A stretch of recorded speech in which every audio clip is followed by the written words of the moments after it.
Social media scroll করতে করতে বারবার চোখের সামনে এই ভাইরাল ম্যাঙ্গো আইসক্রিমটা আমার চোখের সামনে আসতেছিল। আর আজকে ঝটপট বাসায় ঘরোয়া মশলায় বানিয়ে ফেললাম এই লোভনীয় স্বাদে ম্যাঙ্গো আইসক্রিম। যেহেতু এখনো পাকা আমের সিজন, প্রত্যেকের বাসায় তো পাকা আম রয়েছে। আর এই পাকা আম দিয়ে খুব সহজে মাত্র 2টা উপকরণ দিয়ে আপনি ঝটপট বানিয়ে নিতে পারেন ম্যাঙ্গো আইসক্রিম। হ্যালো, আসসালামু আলাইকুম। আই হোপ সকলে অনেক বেশি ভালো আছেন। আল্লাহর রহমতে আমি অনেক বেশি ভালো। কে কোথা থেকে আমার ফুল ভিডিওটা দেখতেছেন অবশ্যই কমেন্টে জানাবেন। ম্যাঙ্গো আইসক্রিম বানানোর জন্য প্রথমে একটা ফ্রাই প্যান নিয়েছি, আর তারপর এখানে পরিমাণ মতো তরল দুধ নিয়েছি। আমি আমার পছন্দ মতো আপনারা বাড়িয়ে বা কমিয়ে নিতে পারেন। তারপর তরল দুধটাকে আমি একটু জাল দিয়ে মোটামুটি একটু ঘন করে নিব। তারপর এখানে 2টা পাউরুটি দিয়েছি। এই পর্যায়ে অ্যাড করে দিলাম কাজু বাদাম ও কাঠবাদাম। পরিমাণটা অবশ্যই আপনাদের পছন্দ মতো বাড়িয়ে বা কমিয়ে দিবেন। আর আইসক্রিমের মধ্যে সুন্দর একটা ঘ্রাণের জন্য সাদা এলাচ দিয়েছি, আপনারা চাইলে স্কিপ করতে পারেন। এই পর্যায়ে অ্যাড করে দিলাম 1.5 টেবিল চামচ গুঁড়ো দুধ। গুঁড়ো দুধটা অবশ্যই দিবেন, তাহলে কিন্তু এই ম্যাঙ্গো আইসক্রিমটা খেতে অনেক বেশি ভালো লাগবে।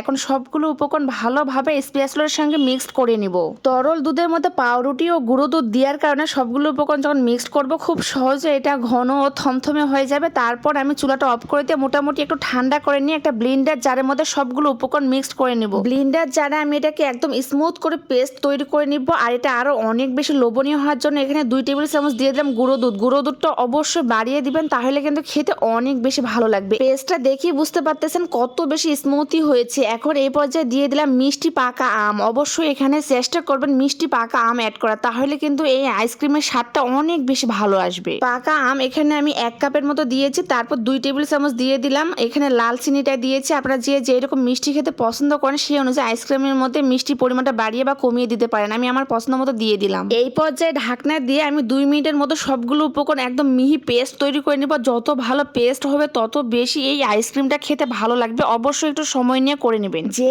কোনো আইসক্রিমে একটা মোলের মধ্যে আমি এখানে সেট করব, এই জন্য একটা আইসক্রিমের মোল নিয়েছি। তারপর আমি আমের পিউরিটা এখানে ঢেলে দিলাম। আর দেখুন কত বেশি স্মুথি হয়েছে দেখতে। ভরপুর পাকা আমের মৌসুমে আম শেষ হওয়ার আগে অবশ্যই এই আইটেমটা বাসায় একবার হলে ট্রাই করে দেখবেন। নতুন রাঁধুনিও কিন্তু অনেক বেশি সফলতা অর্জন করবেন, কারণ এটা খেতে অনেক বেশি মজার। যে আপনার হাতের খাবে এই আইসক্রিমটা সে কিন্তু আপনার প্রশংসা করতে বাধ্য হবে। আইসক্রিমটা অনেক বেশি আকর্ষণীয় দেখার জন্য আমি উপরের দিক থেকে আম কিউব কিউব করে কেটে নিয়েছি। সেই আমটা এখানে উপরের দিকে একটু সাজিয়ে নিয়েছি। তারপর ঢাকনা দিয়ে আমি ফ্রিজের মধ্যে 8 থেকে 10 ঘন্টা রেস্ট রেখে দিব। ডিপ ফ্রিজের মধ্যে 10 ঘন্টার মধ্যে আইসক্রিমটা একদমই ভালোভাবে জমে যাবে। আর দেখতে কত বেশি লোভনীয় হয়েছে, আর খেতে কিন্তু অসাধারণ হয়েছে। এটা অবশ্যই ঠান্ডা ঠান্ডা পরিবেশন করবেন। এই গরমের মধ্যে কলিজা প্রাণ জুড়িয়ে যাবে। হাজার হাজার টাকা খরচ করে বাইরে থেকে ম্যাঙ্গো আইসক্রিম না কিনে অবশ্যই বাসায় এরকম 2টা উপকরণ দিয়ে ঝটপট বানিয়ে নেবেন। আপনার কিন্তু হাতে প্রশংসা করতে যে কেউ বাধ্য হবে। ভিডিওটা ভালো লাগলে অবশ্যই বেশি বেশি করে শেয়ার করে পেজের পাশেই থাকবেন।